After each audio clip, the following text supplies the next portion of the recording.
Semoga ini menjadi momentum bagi Komisi Pemberantasan Korupsi untuk menegakkan hukum tanpa kecuali, termasuk memeriksa keluarga Pak Jokowi. Karena itulah sejak awal saya katakan bahwa sebagai Sekjen PDI Perjuangan, saya dengan kepala tegak siap menerima konsekuensi apapun bagi Indonesia Raya kita. Karena Indonesia dibangun dengan pengorbanan jiwa dan raga. Kita adalah negeri pejuang, sehingga saya tidak pernah menyesal. Saya akan terus berjuang dengan api semangat yang menyala-nyala. Bapak-bapak, ibu-ibu, kawan-kawan seperjuangan semuanya, terima kasih sudah menunggu dengan setia dari tadi pagi.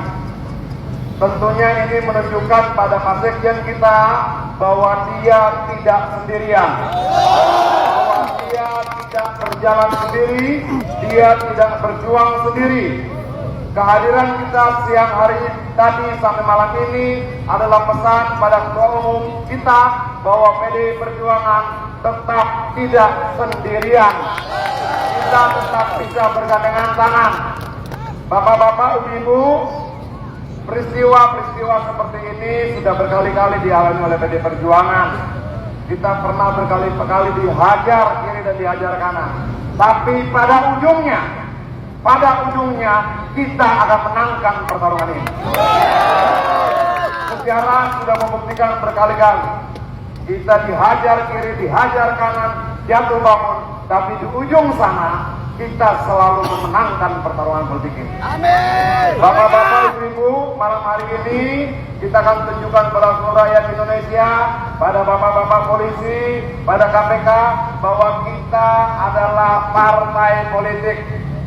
Kita bukan gerombolan, kita bukan kerumunan. Partai politik harus terpimpin. Betul? Setuju? Sampai hari ini kita akan menunggu instruksi dari ketua umum kita apa yang akan dilakukan. Tapi percayalah bahwa apa yang disampaikan Pak Makir ini bukan akhir, ini awal. Banyak orang malam ini mungkin tertawa terbahak-bahak, tapi pemenang sejati akan tertawa di akhir nanti. Bapak, ibu, kita rapikan jalanannya. Kalau tidak keberatan, kita kumpulkan sampah-sampahnya sama-sama. Oke? Kita ingin katakan pada semua orang, musuh kita bukan KPK, musuh kita bukan polisi, musuh kita bukan tentara, bukan siapa-siapa. Musuh utama kita ketidakadilan yang bisa menjelma dalam berbagai bentuk orang. Jelas ya? Oke, jadi dengan segala hormat saya minta kita akhiri acara malam hari ini. Kita sudah menjaga Sekjen dengan sangat baik.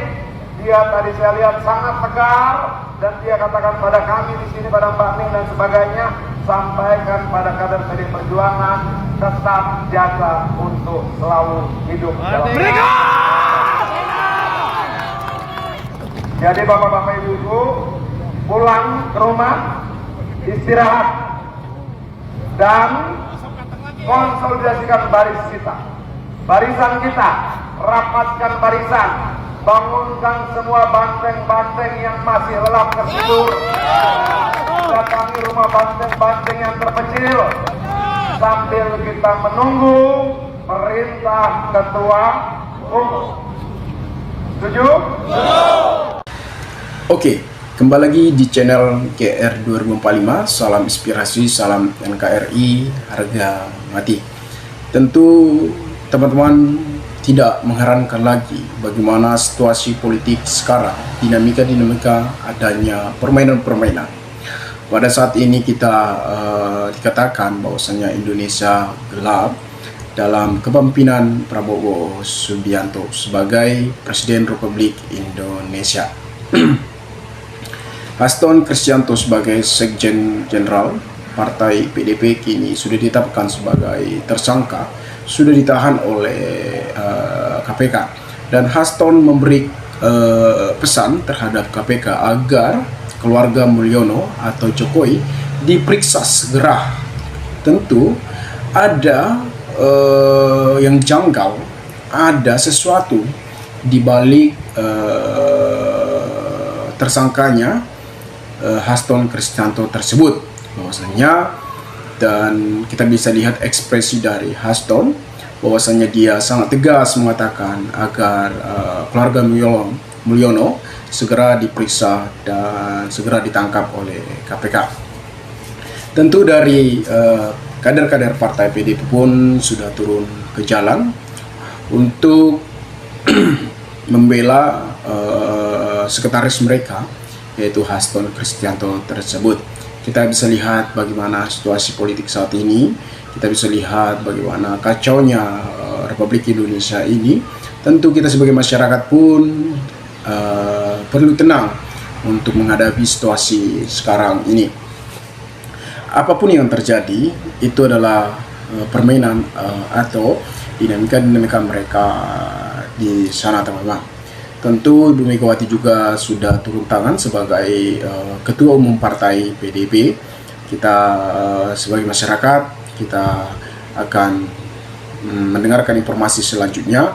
Apakah benar-benar Haston melakukan hal yang tidak sesuai undang-undang? Tentu kita sebagai masyarakat berhak adanya keputusan-keputusan secara terang-terangan. Fakta-fakta kasus Haston Kristianto yang kini ditahan KPK ini dari informasi CN Indonesia. Tentu teman-teman kalau penasaran bisa membacanya di media sosial. Komisi Pemberantasan Korupsi resmi menahan Sekretaris Jenderal Partai PDIP Perjuangan Haston Kristianto selama 20 hari pertama terhitung mulai 20 Februari hingga 11 Maret 2025. Penahanan tersebut dilakukan setelah Haston menjalani pemeriksaan hingga sore hari pada Kamis 20 Februari 2025. Guna kepentingan penyidikan terhadap tersangka H, dilakukan penahanan selama 20 hari terhitung mulai 20 Februari sampai 11 Maret 2025 di cabang Rumah Tahanan Negara dari Rumah Tahanan Negara Kelas 1 Jakarta Timur, ujar Ketua KPK Setio Budi dalam konferensi pers di kantor Jakarta, Kamis 2025.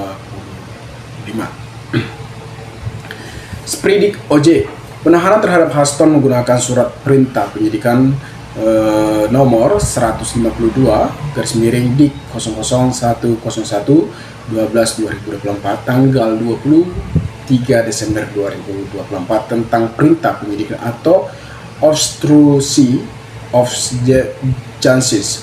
Haston disebut dengan sengaja mencegah pemerintah merintangi atau menggagalkan secara langsung atau tidak langsung menyelidiki perkara dugaan tindak pidana korupsi terkait penetapan anggota DPR RI terpilih 2019-2024 yang dilakukan oleh tersangka Harun Masiku bersama-sama dengan Saiful Bahri berupa pemberian suap kepada Wahyu Setiawan selaku anggota KPU RI periode 2017 sampai 2022 bersama dengan Agustino Tio Fredini.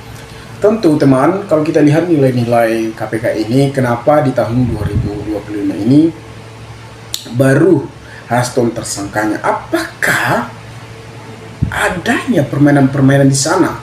Kenapa ketika Haston yang kini sering mengkritik kepemerintahan Jokowi, malah saat ini Haston ditetapkan oleh tersangka? Seharusnya ketika KPK memiliki ketegasan atau KPK memiliki kepercayaan, tentu di 2019-2020 tentu Haston sudah lama terjerat dan sudah ditetapkan tersangka. Kenapa di tahun 2025 ini malah naik lagi? Jadi ini sangat mengherankan. Ini sebagai pertanyaan bagi KPK. Tentu kita bisa lihat bahwa situasi politik saat ini memang sangat tidak baik-baik saja, teman-teman. Jadi ya kita sebagai masyarakat pun menilai tingkat kepercayaan polisi, tingkat kepercayaan terhadap KPK sangat turun drastis, teman-teman. Nah, lebih lanjut, Haston disebut dengan sengaja mencegah apa itu? Tentu teman-teman juga sudah memahamilah. Haston dinilai tidak melanggar pasal 21 Undang-Undang Pemberantasan Tindak Pidana Korupsi. Nah, perbuatan Haston pada saat operasi tangkap 8 Januari 2020 lalu, Haston disebut memerintahkan Nur Hasan, penjaga rumah aspirasi Jalan Sunta nomor 12A yang biasanya digunakan sebagai kantor oleh Haston, untuk menelepon Harun Masiku sudah merendam handphonenya dalam air dengan segera melarikan diri. Atas perbuatannya tersebut, Harun tidak dapat ditangkap dan melarikan diri sampai dengan saat ini.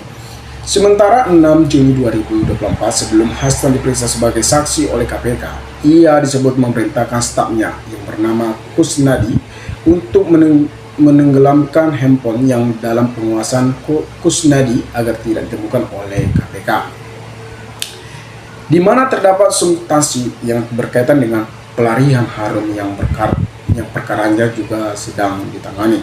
Selain itu, Haston disebut mengumpulkan beberapa orang terkait dengan perkara Harun dengan mengarahkan orang-orang tersebut pada saat nanti dipanggil oleh KPK tidak memberikan keterangan yang sebenarnya, di mana diduga tindak tersebut bertujuan untuk merentang serta mempersulit proses penyidikan perkara suap yang sedang berjalan. Tentu Partai PDP pun tidak akan terima dengan kasus ini, penetapan Haston. Tentu kita bisa lihat nanti ke depannya bagaimana KPK menangani Haston tersebut, teman-teman. Tentu kita sangat sulit untuk memahamilah dunia politik saat ini. Ya, mungkin teman-teman memahami apa yang mereka perdebatkan. Nah, teman-teman, mungkin sekian video ini, atau mungkin teman-teman memberikan tanggapan atau komentar, berikanlah komentar yang sangat positif agar kita bisa saling tukar pikiran satu antara lain. Salam inspirasi, salam NKRI, GR 2045 melaporkan.